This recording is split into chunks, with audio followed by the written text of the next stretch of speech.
How's it going? It's going great. So what are we doing this week? Or what have we done this week? We pushed ahead on utilities this week. So, with the kitchen all refigured, we knew exactly where everything went. And I did all of the propane plumbing, which was a new thing for me. But I studied and learned what I needed to learn and got it to where it passed the test. Before I started plumbing the gas, we needed to really confirm where everything was going to be, where I'm plumbing these things to. You know, the stove and the refrigerator, all are going to run on gas. So we had ourselves a little kitchen design meeting and found that we hadn't really talked about it much before. And we had some stuff to work out. I have had nothing but trust for Nick at every point in the house building process.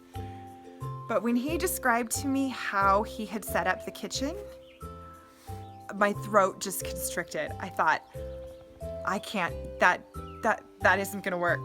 So I had some experience in laying out all of the functions of a kitchen, but the kitchens that we had lived in mostly were like small apartment kitchens. And even though they didn't work very well, it's kind of what I had to base my design off of. The whole tiny house concept kind of breaks down when you get to the kitchen, especially if you're interested in self-sufficiency. You need room for food storage, you need room for food preparation, you want a space where you can spread out and do a lot of work. With Esther's concern, it was a good opportunity to sort of just realize we are doing something different, so it doesn't have to look like kitchens we've seen before. And with as much as we've invested in this whole process, it stressed me out.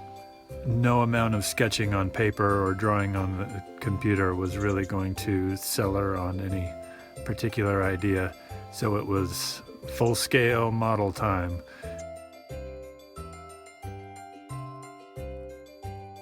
We needed some surfaces to move around and things to stand next to and really get an idea of what it would be actually in the space.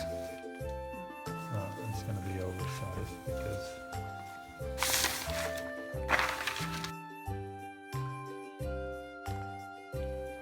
I started to feel better as soon as we included the wraparound counter, where I can have a workspace that faces into the house instead of into the corner. you can start to see it come together.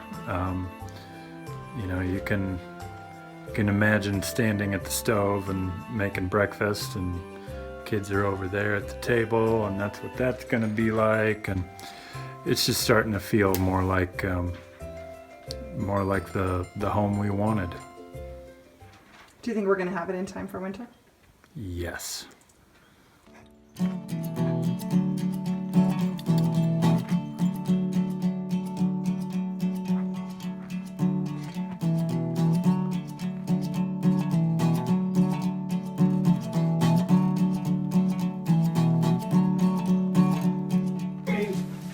First, I'm gonna put in mine.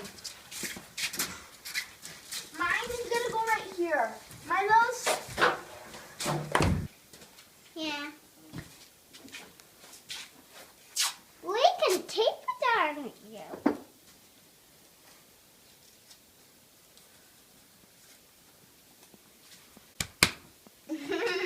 I am a pouch. You. So my friend David, whose kitchen and whole house I've worked on this year, he's a collector of stuff, like me. He collects nicer stuff than I do. He had talked to me about how he has a number of Wedgewood stoves, and a few of them he had converted to propane. He's had them for a very long time, just sort of in storage. And when Esther had her reaction to wood smoke last winter, she did fine this winter, but last winter she had a little, it flared up her asthma, a little exposure to wood smoke. I thought, maybe we shouldn't put the wood cook stove into the new house. And then a bell went off in my head that somebody had cool vintage gas propane stoves. And so I worked out with my friend to get one in trade for some of the work on his house. It might not be as fuel efficient as some modern stoves, but we like the sort of the vintage look of it, and it fits us well. And we'll just have to see how much of the time we keep the pilot lights going and see how it works for us. But I love this old stove. I love the vintage feel of it. And I love that the pilot light keeps the surface at just the right temperature for making yogurt and for your bread to rise. I'm kind of nostalgic for the yurt. I don't want to be taking things apart down there. I like that stove right where it is. When we first moved out here, I wouldn't have really thought that propane would be a good fuel choice for us. I mean, it's still just a fossil fuel, and it, you know, it's relatively efficient, but still it's just burning fossil fuels. So it wasn't our first choice, but after being here for, you know, the 3 years that we've been here, we know that we can't rely all that much on solar, at least not in the winter. So a propane fridge sounded like the right thing to do. And with our wanting to have less wood smoke in our faces, in our lives, it wasn't my first love, propane, but out here it really does make sense. And like with anything, we're going to be as conservative as possible with it. So right now I have it set up for the pressure test. I just used a Harbor Freight tire inflator, and rather than put the tire chuck on it, I put a little reducer right there from the 1/4 inch thread of this to the 1/2 inch thread of our system. And so I just plumbed that directly in, used my air compressor, pumped it up until it hit 20 psi. And then I'm able to look at this dial and just see that it's not losing pressure. And I put air into the system, and there wasn't anything noticeable, like there wasn't hissing sounds, the needle wasn't dropping in a significant way. But I started doing the soapy water test on all my fittings. All the pipe fittings were all good. All of the black iron pipe like this, I didn't have a problem with any of these fittings anywhere, but the flex pipe fittings, one of them was leaking, so I had to take it apart and figure out what was wrong with it. You use soapy water so that if there is air escaping out of any of those fittings, then it's going to bubble, and it's pretty unmistakable how what it looks like when you have a leaky fitting. See that bubble growing? I do. Not what we want. It takes a long time for the pressure to actually drop on your pressure gauge, but you can see the soapy water test immediately. So I took apart the fitting that was leaking.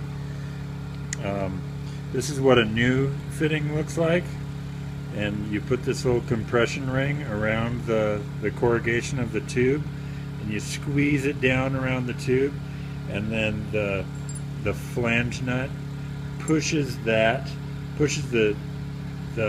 ring and the tube into this, which is a non-metallic gasket, and so it seats into that. So that is supposed to get a little gouge in it, but what I had done is when I put the little retainer ring on there, if you can see that, I didn't press it down and make it nice and neat. It looks like a split lock washer, and so when I tightened on it, it gouged into that gasket and did not make it a clean seal. So that's why we test things. It feels like we've picked up pace a little bit since I've been home for a few weeks now, and I can actually see things getting crossed off the list now instead of sort of being in the middle of 3 different things. The gas plumbing just sort of, happened in a number of days. Going from not really knowing all the pieces parts to having a functioning system was really within a week. But things are happening, and we're progressing forward. We can see real progress.